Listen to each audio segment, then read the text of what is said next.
चुनाव आयोग ने राज्यसभा चुनाव की घोषणा कर दी है। 27 फरवरी को 15 राज्यों की 56 सीटों के लिए चुनाव होगा। हरियाणा में भी एक सीट के लिए चुनाव होगा।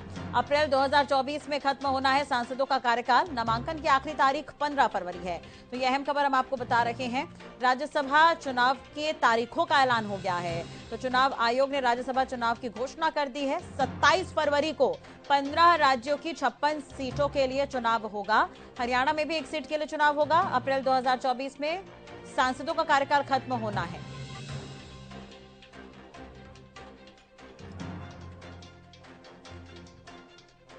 हरियाणा न्यूज के पॉलिटिकल एडिटर अमित तिवारी जी हमारे साथ जुड़ गए हैं इसी खबर पर ज्यादा जानकारी के लिए। अमित जी, राज्यसभा चुनाव के लिए तारीख का ऐलान हो गया है। 27 फरवरी को चुनाव होगा। पूरी जानकारी इसे लेकर।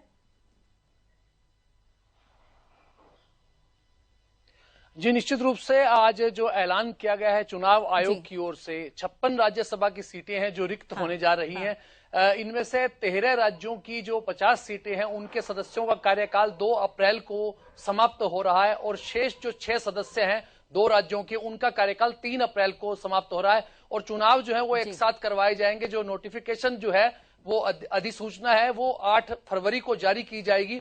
15 फरवरी तक जो है इसके लिए नामांकन दाखिल किए जा सकेंगे और 16 को नामांकन पत्रों की जांच होगी और 20 तक जो है वो नामांकन वापस लेने होंगे। तो वो उसके लिए तारीख निर्धारित की गई है। 27 फरवरी को राष्ट्रीय इसके लिए चुनाव होंगे। देखिए, जनवरी की शुरुआत में ही दिल्ली में 3 सदस्य निर्विरोध राज्यसभा में भेजे गए थे, जिनमें स्वाति मालीवाल थी, संजय सिंह थे और एनडी गुप्ता थे। अब जो राज्य इसमें शामिल किए गए उनमें हरियाणा की भी एक सीट है। जनरल डीपी वत्स हैं, उनका कार्यकाल 6 साल का वो समाप्त हो रहा है।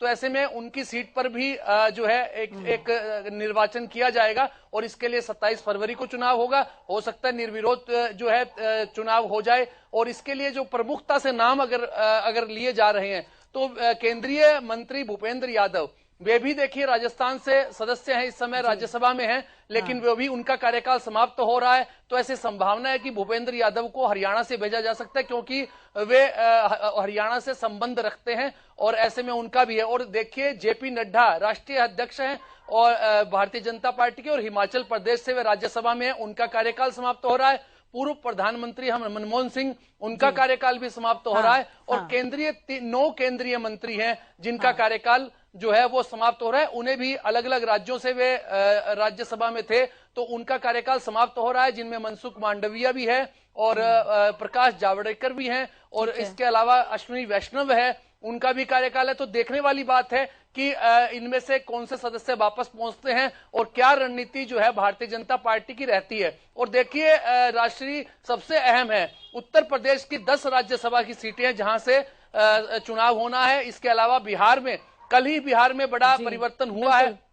वहां से भी 6 सदस्य राज्यसभा के लिए चुने जाने हैं। ऐसे में देखिए, जो सीटें अब महाराष्ट्र में भी होना है तो उससे पहले ही एक तरह से कहा जाएगा कि एनडीए की सरकारें इन दोनों ही राज्यों में बन गई और यहां से राज्यसभा से सदस्य जाने हैं। तो भारतीय जनता पार्टी को, एनडीए को जो है इन राज्यसभा सदस्यों के चयन के रूप में एक तरह से बड़ा तोहफा मिलेगा और उनकी संख्या बल जो है वो राज्यसभा में भारतीय जनता पार्टी का और एनडीए का जो है वो बढ़ने की पूरी उम्मीद रहेगी। क्योंकि महाराष्ट्र में और जो बिहार में इनकी सरकार जो बन जाने से इनके सदस्यों का लाभ इनको मिलने जा रहा है। जी राष्ट्रीय, बिल्कुल। और अगर अमित जी, राज्यसभा चुनाव की अगर हम बात करें, बहुत नजदीक है, ज्यादा महीने भर का समय हम कह सकते हैं, लेकिन वर्चस्व किस तरह का रहेगा पार्टियों का?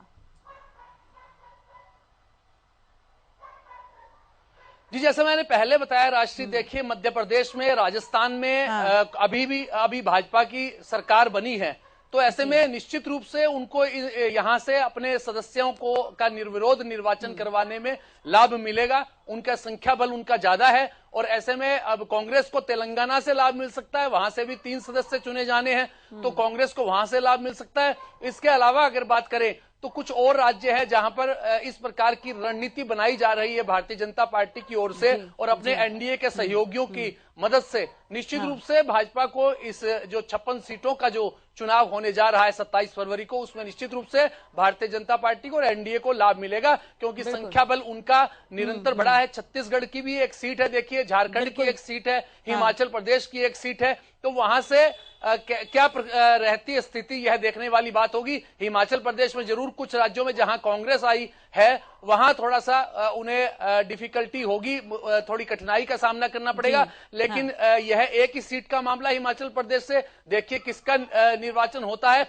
लेकिन जहां जहां संख्या बल के लिहाज से भारतीय जनता पार्टी मजबूत स्थिति में है, एनडीए मजबूत स्थिति में है, वहां निश्चित रूप से उन्हें संख्या बल के हिसाब से इसका भी लाभ मिलेगा, उनके सदस्य जो हैं वो ज्यादा संख्या में पहुंच जाएंगे, ऐसी उम्मीद है। और हरियाणा की अगर बात करें तो राज्यसभा की एक सीट के लिए जो हर नेता अपनी तरफ से कोशिश करेगा, लेकिन ऐसा संभावना है कि भूपेंद्र यादव का नाम जो लिया जा रहा है, साथ साथ कोई और भी बड़ा केंद्रीय नेता भी यहां से चुनाव में भेजा जा सकता है, ऐसी संभावना है।